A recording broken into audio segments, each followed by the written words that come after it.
ध्रुवंश के गर्म शरीर के भाप को महसूस करके धारा की आंखें धीरे धीरे खुलती हैं। जैसे ही उसकी आंखें खुलती हैं, उसके सामने ध्रुवंश की दो सर्द आंखें उसे दिखती हैं। धारा उसे देख सहम सी जाती है। ध्रुवंश और धारा इस वक्त बहुत करीब थे। धारा कुछ पल तक तो ध्रुवंश को देखती रहती है, फिर अचानक से उसे अजीब सा लगता है। धारा अपने हाथ को अंदर ले जाकर खुद को टच करती है तो उसकी आंखें हैरानी से बड़ी हो जाती हैं। ध्रुवंश को जब यह एहसास होता है कि धारा को पता चल चुका है तो वह धीरे से उससे दूर होकर उठकर खड़ा हो जाता है। ध्रुवंश नीचे से शर्ट उठाकर पहनने लगता है, वहीं धारा चादर ऊपर करके अंदर देखती है तो एकदम से बच्चों जैसे रोते हुए कहती है, तुमने मेरी इज्जत लूट ली। बोलते ही वह और जोर जोर से रोने लगती है। धारा की हरकत से ध्रुवंश की भौहें चढ़ जाती हैं। धारा खुद को कवर करके बेड से सटकर बैठ जाती है और रोते हुए कहती है, तुम कितने गंदे हो, शादी से पहले तुमने मेरे साथ सुहागरात मना ली। बोलकर फिर एक बार रोने लगती हैं। ध्रुवंश अपने सिर पर एक उंगली से रब करते हुए धीरे से कहता है, प्यार करने के लिए ये बच्ची ही मिली थी क्या तुझे। बोलते ही वह धारा को देखता है। धारा ने ध्रुवंश की धीरे से बोली बात को नहीं सुनी थी। वह तो बस अपना रोने में बिजी थी। ध्रुवंश अपने एक पैर बेड पर रखकर उसे घूरते हुए कहता है, स्वीटहार्ट, अगर अभी के अभी तुमने अपना मुंह बंद नहीं किया तो मैं तुम्हारा गला काट दूंगा। धारा ये सुनकर तुरंत कहती है, तुम रेपिस्ट टेररिस्ट कहीं कि मैं तुम्हारी शिकायत शिव जी से करूंगी, फिर वो तुम्हें बहुत बड़ी वाली पनिशमेंट देंगे। धारा का शिव जी मतलब भोलेनाथ से था, वह उसकी भक्त थी। ध्रुवंश बेड से पैर हटाकर उसे सर्द आवाज में कहता है, और तुम क्या हो मर्डर। जैसे ही धारा ये सुनती है एकदम से रोना बंद कर देती है, वह सिर झुकाए सिसकने लगती है। ध्रुवंश धारा को बहुत ध्यान से देखने लगता है। धारा कुछ देर तक यूं ही सिसकते रहती है। ध्रुवंश अब उससे नजरें हटाकर कमरे से जाने लगता है। तभी धारा की सिसकते हुए आवाज आती है, मुझे बहुत भूख लगी है, मैंने 2 दिन से कुछ नहीं खाया। पेट पर बड़े बड़े चूहे मुझे परेशान कर रहे हैं। ये सुनते ही ध्रुवंश के कदम रुक जाते हैं। कुछ पल वह खड़ा रहता है, फिर नीचे जाकर खाना लेकर आता है। खाना लेकर वह धारा के पास बैठ जाता है। धारा जल्दी से खुद को कवर करके खसकते हुए ध्रुवंश की ओर आती है। ध्रुवंश धारा को देखता है, फिर अपने हाथ से एक निवाला बढ़ा देता है। धारा जल्दी से खाती है। इस दौरान धारा ध्रुवंश के हाथ को काट लेती है। ध्रुवंश घूरकर उसे देखता है तो धारा रोधू सी आवाज में कहती है, सॉरी। ध्रुवंश अब वैसे ही उसे खिलाते हुए एकटक देखने लगता है और मन ही मन कहता है, कितनी भोली हो तुम स्वीटहार्ट, ये दिखावा है या सच है। सोचते हुए वह एक निवाला फिर एक बार बढ़ा देता है। धारा न में सिर हिला देती है और बहुत मासूम सी आवाज में कहती है, पानी। ध्रुवंश खाना को साइड में रखकर पानी का गिलास बढ़ा देता है। धारा दोनों हाथ से गिलास पकड़कर पीने लगती है। पानी पीने के बाद वह ध्रुवंश को गिलास बढ़ा देती है और खाना को देखते हुए कहती है, खाना। ध्रुवंश गिलास को साइड में रखकर फिर एक बार उसे खिलाने लगता है। सारा खाना खत्म होते ही ध्रुवंश प्लेट लेकर जाने लगता है। तभी धारा कहती है, अगर मैं प्रेग्नेंट हो गई तो लोग मुझे बहुत बुरा भला बोलेंगे। ध्रुवंश मुड़कर एक नजर धारा को अजीब नजरों से घूरता है, फिर कहता है, कबर्ड में मेरी शर्ट है, उसे पहन लो। धारा कबर्ड की ओर देखकर जल्दी से कहती है, लेकिन मेरी ब्रा और पैंटी, मैं अंदर में क्या पहनूंगी। ये सुनकर ध्रुवंश ऑकवर्ड सा हो जाता है, पर धारा को तो ये बिल्कुल नॉर्मल लग रहा था। ध्रुवंश अब वहां से जाते हुए कहता है, गार्ड से बोलकर मैं भेज रहा हूँ। बोलते ही वह दरवाजा बंद करके लॉक करता है और नीचे हॉल पर चला जाता है। किचन में प्लेट रखकर वह गार्ड को बोलकर अपनी जिप में बैठकर वहां से निकल जाता है। सक्सेना हाउस में आव्या एकटक सहस्त्रा को देख रही थी, जो इस वक्त सोफे पर ही बेहोश पड़ी लेटी थी। कुछ देर बाद सहस्त्रा की आंखें धीरे धीरे खुलती हैं। आंखें खुलते ही सहस्त्रा उठकर बैठ जाती है और इधर उधर देखते हुए कहती है, आप यहाँ। आव्या हल्का मुस्कुराते हुए कहती है, हाँ भाभी, आपको सिर में दर्द था तो मैं यहीं रुक गई। सहस्त्रा अपने सिर को दबाते हुए कहती है, दर्द, हाँ ये मुझे हमेशा दर्द होता है, पता नहीं कैसे। बोलते हुए सहस्त्रा सोचने लगती है।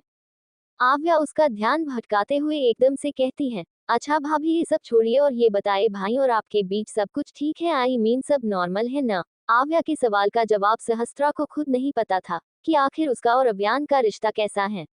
उसे तो अब तक पता नहीं कि अव्यान इस रिश्ते में रहना चाहता भी है या नहीं, पर सहस्त्रा अपने रिश्ते के बारे में बताकर किसी को परेशान नहीं करना चाहती थी। इसलिए वह नजरें इधर से उधर करते हुए कहती है, हाँ हाँ, हमारा रिश्ता ठीक है, सब नॉर्मल है। बोलते ही सहस्त्रा अपने हाथ की उंगलियों को फंसाती है। आव्या उसके हरकतों को नोटिस करते हुए कहती है, अच्छा तो भाई दूसरे कमरे में क्यों सोते हैं। अब तो जैसे सहस्त्रा की बोलती ही बंद हो जाती है। वह नजरें चुराते हुए कहती है, वो जी, उन्हें देर रात तक काम रहता है तो हमें डिस्टर्ब न हो इसलिए दूसरे कमरे में सोते हैं। सहस्त्रा के बहाने बनाते हुए बोलने से आव्या उसके बगल में बैठकर उसका हाथ पकड़ लेती है। सहस्त्रा आव्या को देखने लगती है। आव्या सहस्त्रा के आंखों में सीरियस होकर कहती है, बहाने बनाने से कुछ नहीं होता है भाभी, भाई आपके पति है, शादी हुई है आपकी। भले जैसे भी हुई हो आपका भाई पर पूरा हक है तो उस हक को जताए। आव्या की बातें सुनकर सहस्त्रा अपने हाथ को देखती है जिसे आव्या ने पकड़ा था, फिर आव्या को देखते हुए कहती है, किसी पर जबरदस्ती हक हम नहीं जता सकते। अगर हम उनकी पत्नी है तो वो भी मेरे पति है, लेकिन तब जब वो खुद मानेंगे। जब तक वो हमें खुद पत्नी बनने का हक नहीं देते हम उन पर कोई हक नहीं जताएंगे। आव्या एकदम से कहती है, और अगर उन्होंने आपको पत्नी होने का हक कभी नहीं दिया तो, अगर उन्होंने आपको इस रिश्ते से आजाद कर दिया तो। ये सुनकर सहस्त्रा के दिल में अचानक ही दर्द सा उठता है। वह अपने नमी आंखों को छुपाए जल्दी से नजरें झुका लेती है। अव्यान से न कभी उसकी बात हुई, न कोई रिश्ता बना, पर फिर भी उसे अभी से अव्यान के दूर होने से बहुत तकलीफ हो रही थी। उसके दिमाग में और एक बात भी थी, और वह थी जो आव्या ने कहा था, एक लड़की का जिक्र। अव्यान की जिंदगी में पहले से एक लड़की है, ये बात उसके लिए और भी ज्यादा तकलीफ देने वाला था। आव्या सहस्त्रा के हाथ को छोड़कर उठती है और सहस्त्रा को कुछ पल देखकर जाने लगती है। तभी सहस्त्रा एकदम से कहती है, क्या आपके भाई भी उनसे शादी करना चाहते थे? आव्या के रुक जाते हैं। वह पीछे मुड़कर सहस्त्रा को देखती है जो अब तक सिर झुकाए हुई थी। आव्या थोड़ी देर उसे देखकर कहती है, भाई मम्मा की बात कभी नहीं टालते, हद से ज्यादा मम्मा से प्यार करते हैं और प्रज्ञा मम्मा की पसंद थी तो। इतना बोलते ही आव्या रुक जाती है। उसे सहस्त्रा के आंसू टपकते हुए दिख रही थी। आव्या एकदम से कहती है, लेकिन प्रज्ञा अब इस दुनिया में नहीं रही, वो मर चुकी है। बोलते ही आव्या अपनी आंखें बंद कर लेती है। वहीं ये सुनकर सहस्त्रा नजरें उठाकर हैरानी से आव्या को देखती है। आव्या भी आंखें खोलकर देखती है तो सहस्त्रा के आंसू गाल पर दिख रहे थे। वहीं बाहर खड़ा अव्यान दोनों की बातों को सुनकर अपनी मुट्ठी भींच लेता है। दूसरी ओर एक कमरे में रुद्र आंखें बंद करके एक हाथ में पेंटिंग ब्रश पकड़ा था और एक हाथ में हार्मोनिका। वह आंखें बंद करके कुछ पेंटिंग कर रहा था और उसके साथ हार्मोनिका मुंह में रखे एक धुन बजा रहा था। वह धुन जुनूनियत से भरी हुई थी और साथ ही बहुत ज्यादा खतरनाक भी लग रही थी। धुन सुनकर किसी की भी डर से रोंगटे खड़े हो जाए, और वह धुन इस गाने को प्रदर्शित कर रही थी। दिल इबादत कर रहा है, धड़कने मेरी सुन, तुझको मैं कर लूं हासिल लगी है यही धुन, जिंदगी की शाख से लूं कुछ हसीन पल में चुन, तुझको मैं कर लूं हासिल लगी है यही धुन। रुद्र पेंटिंग करते करते रुकता है और अपनी आंखें खोलकर देखता है तो यह आव्या की पेंटिंग थी जिसमें वह दुल्हन के जोड़े में थी। रुद्र ने इसे आंख बंद करके बनाया था और वह बिल्कुल आव्या की तरह सेम टू सेम लग रही थी। रुद्र उसे एकटक देखने लगता है, फिर अपना हाथ बढ़ाकर आव्या के चेहरे को छूने वाला होता है, पर एकदम से उसके हाथ हवा में ही रुक जाते हैं। वह कुछ सोचते हुए झटके से हाथ पीछे करके हार्मोनिका बजाते हुए पेंटिंग को पीट करके आगे बढ़ता है। जो भी जीतने पल जीऊं उन्हें तेरे संग जीऊं, जो भी कल हो अब मेरा उसे तेरे संग जीऊं, जो भी सांसें मैं भरूं उन्हें तेरे संग भरूं, चाहे जो हो रास्ता उसे तेरे संग चलूं। दिल इबादत कर रहा है, धड़कने मेरी सुन, तुझको मैं कर लूं हासिल लगी है यही धुन। रुद्र के कदम एकदम से रुक जाते हैं और वह मुड़कर फिर से पेंटिंग को देखने लगता है। उसके आंखों में जुनूनियत के सिवा कुछ भी नहीं था। वही धीरे धीरे आगे बढ़ता है और सोफे पर बैठ जाता है। उसकी नजर अब साइड में रखे शादी के जोड़े को देखता है। ये वही शादी का जोड़ा था जिसे मॉल में आव्या ने पहना था। रुद्र हार्मोनिका बजाते हुए ही उसे छूने लगता है। मुझको दे तू मिट जाने, अब खुद से दिल मिल जाने, क्यों है ये इतना फासला, लम्हे ये फिर ना आने, इनको तू ना दे जाने, तू मुझ पे खुद को दे लुटा, तुझे तुझसे तोड़ लूं, कहीं खुद से जोड़ लूं, मेरे जिस्मो जान पे आ तेरी खुशबू ओढ़ लूं। रुद्र के चेहरे पर अब लहंगे का दुपट्टा उड़ा हुआ था। वह अपने चेहरे से उसके हटाकर सूंघने लगता है जैसे कोई टाइगर अपने शिकार को सूंघता है। बाहों में दे बस जाने, सीने में दे छुप जाने, तुझ बिन मैं जाऊं तो कहां तुझसे है मुझे को पाने, यादों के वो नजराने एक जिन पे हक हो बस मेरा, तेरी यादों में रहूं, तेरे ख्वाबों में जगूं, मुझे ढूंढे जब कोई तेरी आंखों में मिलूं, जो भी सांसें मैं भरूं उन्हें तेरे संग भरूं, चाहे जो हो रास्ता उसे तेरे संग चलूं। रुद्र हार्मोनिका को अपने मुंह से हटाकर पेंटिंग को देखते हुए खुद गाने लगता है। दिल इबादत कर रहा है, धड़कने मेरी सुन, तुझको मैं कर लूं हासिल लगी है यही धुन। उसके हर एक बोल हर एक शब्द जुनूनियत से भरा हुआ था। अगर कोई भी लड़की सुन ले तो डर से कांपने लग जाए। वहीं रुद्रांश दरवाजे पर खड़ा अंदर की चीजों को सुनने की कोशिश कर रहा था, पर कमरा साउंड प्रूफ की वजह से कुछ सुनाई नहीं दे रहा था। कुछ देर तक तो वह वहीं कान लगाए सुनने की कोशिश कर रहा था, तभी अचानक दरवाजा खुलता है। रुद्रांश डर से दरवाजे की तरफ पीठ करके खड़ा होकर इधर उधर देखने लगता है। आज तक रुद्रांश किसी से नहीं डरता था, लेकिन खुद इकलौता उसका बेटा था जिससे वह डरता था। रुद्रांश को इस तरह अगर कोई देखता तो हंस हंसकर लोटपोट हो जाता। रुद्र रुद्रांश को देखते हुए उसकी नजरों को देखता जो दीवारों को देख रहा था। रुद्र अपनी सीरियस आवाज में कहता है, What happened डैड? रुद्रांश जो इधर उधर देखने का नाटक कर रहा था वह रुद्र की आवाज सुनकर डर सा जाता है। उसका शरीर डर से थोड़ा हिल जाता है। फिर वह खुद को नॉर्मल करते हुए मुड़कर रुद्र को देखता है, फिर कहता है, वो टाइगर तुमने अपना विला बहुत अच्छा बनाया है। मैं सोच रहा हूँ अमेरिका जाकर मैं भी अपना विला इसी तरह से बनाऊं। आई मीन ऐसा कलर ऐसी पेंटिंग। बोलते हुए वह रुक जाता है। उसकी नजर अब रुद्र के हाथ सिर पर रुक जाती है। वह रुद्र के सिर और हाथ में पट्टी देखकर हैरान हो जाता है। उसने पहले ध्यान नहीं दिया था। रुद्रांश अविश्वास होकर कहता है, तुमने अपने चोटों का इलाज करवाया? ये बोलते हुए रुद्रांश काफी ज्यादा शॉक था। रुद्रांश रुद्र के थोड़ा पास जाकर कहता है, आई मीन तुम तो गहरी चोट लगने पर इलाज नहीं करते, फिर ये कैसे? बोलते ही वह रुद्र को देखता है। ये सच था, रुद्र अपने किसी भी चोट का इलाज नहीं करवाता था। वह चोटों पर घाव लगाना खुद को कमजोर बनाना सोचता था। एक बार तो ऐसे ही किसी ने उसके पेट पर गोली मार दिया था। तब रुद्र ने खुद वो गोली निकाली थी और जब तक वह होश में रहा उसने किसी को भी अपने चोट पर दवाई लगाने नहीं दिया। लेकिन जब वह बेहोश हुआ तब रुद्रांश ने डॉक्टर को बुलाकर उसका इलाज करवाया। रुद्र हमेशा रुद्रांश और धीर की जिद और रिक्वेस्ट पर ही अपना इलाज करवाता। रुद्रांश के ऐसे सवाल को रुद्र पूरी तरह से इग्नोर कर देता है और आगे बढ़ते हुए अपने कमरे में चला जाता है। रुद्रांश उसके जाते ही कमरे को देखकर अंदर जाने वाला होता है, तभी रुद्र का टाइगर बाहर आकर बैठ जाता है। रुद्रांश उसे देखकर एक कदम आगे बढ़ाता तभी टाइगर जोर से दहाड़ उठता है। रुद्रांश पीछे हटकर उसे गुस्से से देखता है तो वही टाइगर भी अपनी बड़ी बड़ी आंखों से रुद्रांश को देखता है। रुद्रांश हार मानकर वहां से चला जाता है। सुबह आव्या बेड पर बैठी बाउल में पानी लिए कपड़े को गीला करके काव्या को स्पंज बाथ दे रही थी। आदित्य बैठकर एकटक उसे ऐसा करता देख रहा था। फिर उसे अचानक क्या होता है, वह कहता है, मेरी वाइफी है, ये मैं करूंगा। आव्या जो अब तक स्पंज बाथ देने में बिजी थी वह सिर उठाकर आदित्य को देखती है, फिर कुछ सोचते हुए मुस्कुराते हुए कपड़ा आदित्य को दे देती है। आदित्य कपड़ा लेकर काव्या को स्पंज बाथ देने लगता है तो वही आव्या मुस्कुराते हुए आदित्य को देख रही थी। आदित्य स्पंज बाथ देते हुए एकदम से रुक जाता है। उसे काव्या की बात याद आती है। मुझे ऐसे आदत नहीं है, मैं अपने पूरे शरीर को भींगा दूंगी तो मुझे बहुत अच्छा लगेगा। ये याद आते ही आदित्य आव्या को देखते हुए कहता है, वाइफी को ये पसंद नहीं है, वाइफी को नहाना पसंद है। ये सुनकर आव्या आदित्य के बातों को नकारते हुए कहती है, नहीं डैडा, मम्मा नहा नहीं सकती, वो बीमार हैं। आदित्य जिद करते हुए कहता है, नहीं वाइफी को ये पसंद नहीं है, वाइफी को नहाना पसंद है, उसे नहाना पसंद है। आव्या परेशान होकर आदित्य को देखती है और फिर एक बार मना करती है। आदित्य भी जिद पर अड़ा था तभी अव्यान अंदर आकर बोलता है, इट्स ऑक रैबिट, मम्मा हल्के गर्म पानी से नहा सकती हैं। ये सुनकर आव्या बस हाँ में सिर हिला देती है।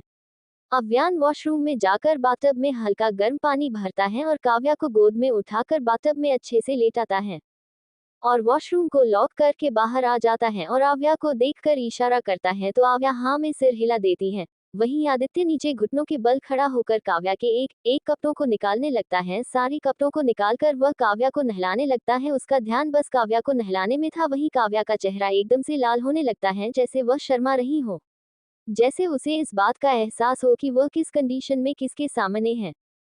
सहस्त्रा श्रेष्ठा के कमरे के बाहर खड़ी थी। वह एकटक श्रेष्ठा को देख रही थी जो ध्रुव के फोटो को देख रही थी और उसके आंसू टप टप करके बार बार फोटो फ्रेम पर गिरती जा रहा थी। सहस्त्रा को फोटो तो नहीं दिख रही थी लेकिन श्रेष्ठा के गिरते आंसू दिख रहे थे और उसे यह अच्छी तरह से पता चल चुका था कि श्रेष्ठा किसकी फोटो देखकर रो रही है।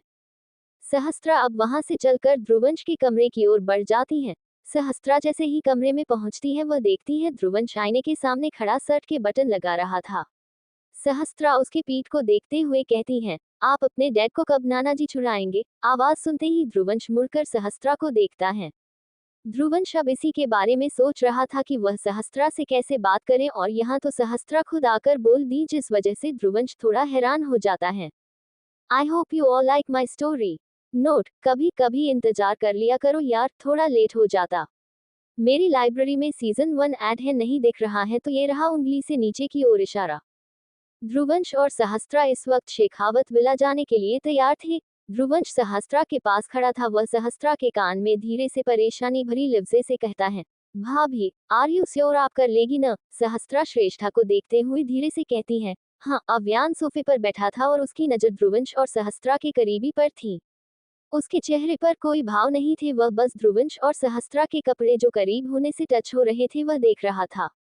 दोनों का शरीर तो टच नहीं हो रहा था, पर ध्रुवंश की जैकेट से सहस्त्रा की साड़ी का आंचल बार बार टच हो रहा था। अव्यान नजरें फेरकर पेपरवेट को टेबल पर घुमाने लगता है। उसकी आवाज से रोनी का ध्यान जो फोन पर था वह अव्यान की ओर चला जाता है। अव्यान की यह हरकत देखकर रोनी समझ नहीं पाता कि अचानक ऐसा क्या हुआ जिससे अव्यान गुस्से में है। अव्यान अपने फीलिंग को इस हद तक छुपाता था कि अपना गुस्सा तक जाहिर नहीं करता, पर रोनी को पता था कि अव्यान जनरली पेपरवेट को तभी घुमाता है जब उसे गुस्सा आता है। अव्यान के बॉडी एक्शन को रोनी और नील के अलावा कोई समझ नहीं सकता, क्योंकि नील को रोनी ने ही ट्रेनिंग दी थी। ध्रुवंश थोड़ा बहुत समझता है पर पूरा नहीं समझ पाता कि आखिर अव्यान किस वक्त किस मूड में है। रोनी कंफ्यूज्ड होकर चारों ओर देखता, लेकिन उसे तब भी कुछ समझ नहीं आता। सहस्त्रा, दर्श, श्रेष्ठा, सौरभ और विक्रम के पैर छूकर आशीर्वाद लेती हैं। आव्या जल्दी से सहस्त्रा को गले लगाकर कहती हैं, अपना ख्याल रखना भाभी। सहस्त्रा मुस्कुराते हुए हाँ कहती हैं।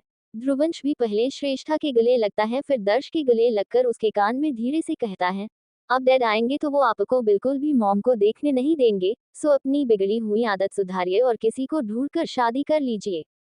भले आप बूढ़े हो गए हैं पर कोई न कोई बुद्धि मिल ही जाएंगी।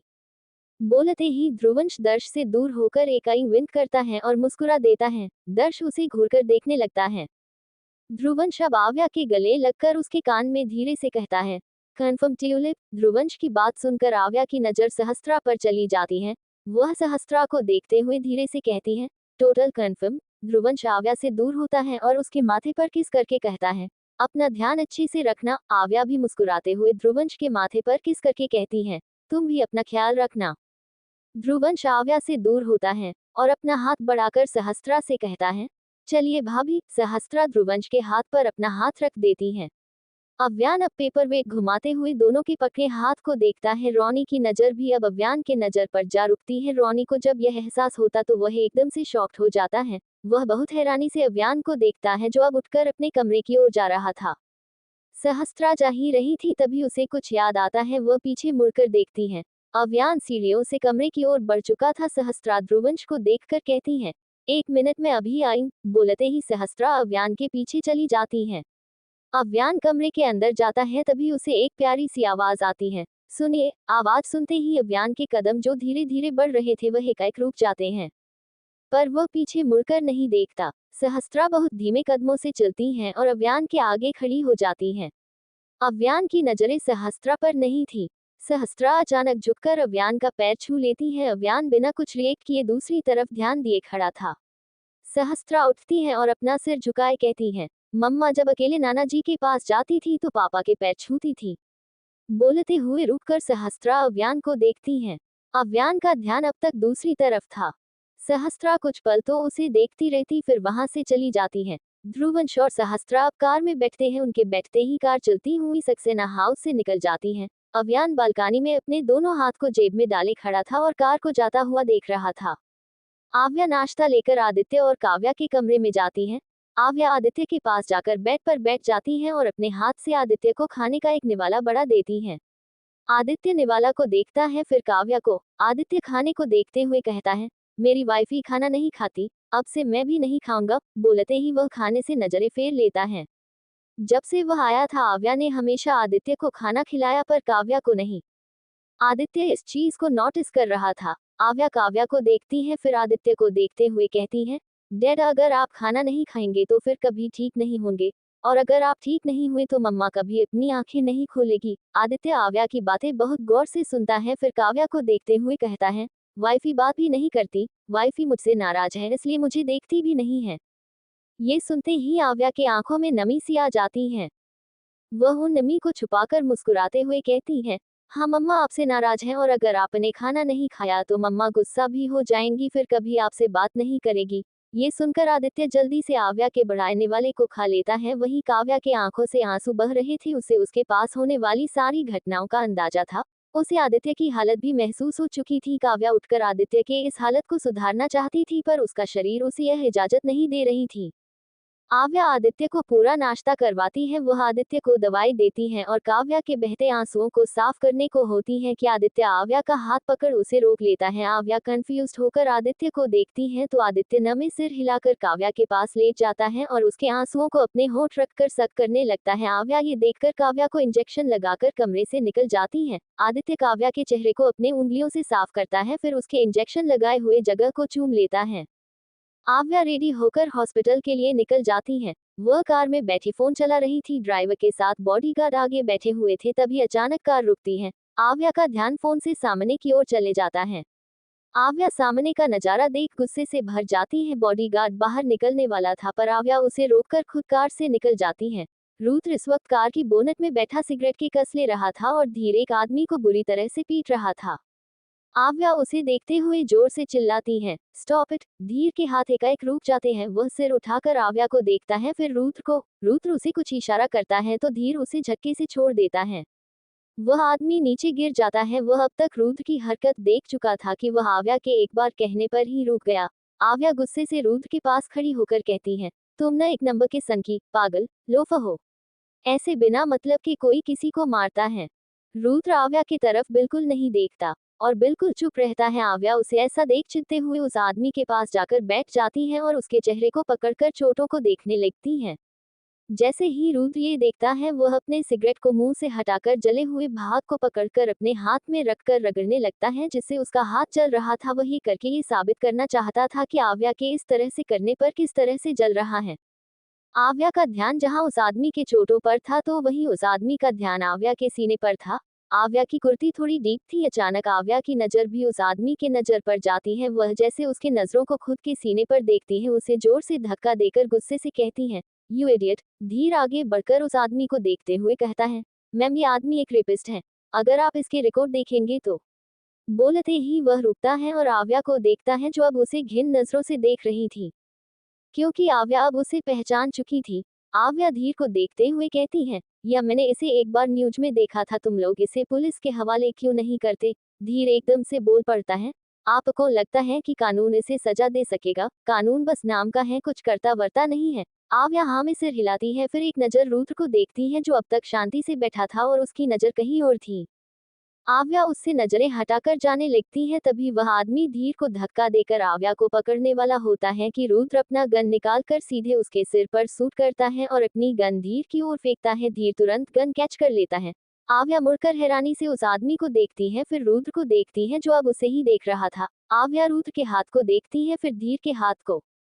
धीर के हाथ में बंदूक देखकर आव्या को लगता है कि धीर ने मारा, पर असलियत तो कुछ और थी। रुद्र अपने आइडेंटिटी को आव्या के सामने बिल्कुल भी दिखाना नहीं चाहता था कि रुद्र आखिर क्या है। आव्या बस इतना समझती है कि रुद्र गुस्सैल, खड़ूस और सनकी है। उसे ये बिल्कुल नहीं पता था कि रुद्र माफिया है और वह लोगों को मारता है। यहाँ तक आव्या को तो रुद्र का नाम तक नहीं पता था। धीर आव्या को सफाई से झूठ बोलते हुए कहता है, ये आप पर हमला करने वाला था इसलिए इसे मारना पड़ा। आव्या उस आदमी को देखकर कहती है, वैसे भी ये इसी के काबिल था। ध्यान से इसकी लाश को छुपा देना, वरना पुलिस तुम दोनों को पकड़ लेंगी। आव्या की भोली बातों को सुन धीर मुस्कुरा देता है। वह उस आदमी को उठाकर कार के पीछे ले जाता है और डिक्की में रख देता है। आव्या अपने कार का दरवाजा खोलकर बैठने वाली होती है, फिर अचानक रुक जाती है और कार के दरवाजे को रब करते हुए मुड़कर रुद्र को देखती है। अचानक उसे क्या होता है, आव्या मुड़कर रुद्र के पास चली जाती है। आव्या रुद्र के आगे हाथ बढ़ाकर कहती है, हाय, मैं आव्या सिंघानिया। रुद्र आव्या के हाथ को देखता है। कुछ देर तक वह ऐसे ही उसके हाथ को देखते रहता है। रुद्र जब आव्या से हाथ नहीं मिलाता तो आव्या हाथ पीछे करके चिढ़ते हुए कहती है, अगर कोई हाथ आगे करे तो अपना हाथ भी आगे करके हाथ मिलाना चाहिए, तुम्हें इतना भी मैनर्स नहीं है, खड़ूस कहीं के। बोलते ही आव्या पलटकर जाने लगती है। आव्या जाते हुए खुद में बड़बड़ाते हुए कहती है, मैं ही पागल थी, पता नहीं मुझे क्या हो गया था कि मैं इस खड़ूस से हाथ मिलाने आ गई। वह बोलते बोलते जा ही रही थी, तभी उसे रुद्र की आवाज सुनाई देती है। रुद्र अपनी सीरियस आवाज में, स्टॉप। आव्या के कदम उसके स्टॉप बोलते ही रुक जाते हैं। आव्या वैसे ही खड़ी रहती है, फिर मुड़कर रुद्र को देखती है, जो अब तक वैसा ही बैठा था। रुद्र आव्या को देखते हुए कहता है, you gave me permission to touch you. Aavya उसे अजीब नजरों से देखते हुए कहती है, इट मीन्स तुम किसी को तभी छूते हो जब वो तुम्हें परमिशन दे। ये सुनकर रुद्र चुपचाप आव्या के आंखों में देखते रहता है। दोनों दूर थे पर उनकी नजरें उन्हें करीब लाने का काम कर रही थी। कुछ देर तो दोनों एक दूसरे की आंखों में देख रहे थे, तभी रुद्र अपनी सर्द आवाज में कहता है, I don't like anyone give me advice, permission, order. ऐसे ही वह बहुत सारी चीजें बोलता है जिससे आव्या को गुस्सा आ जाता है। आखिर में रुद्र धीरे से कहता है, but I like you. I hope you all like my story.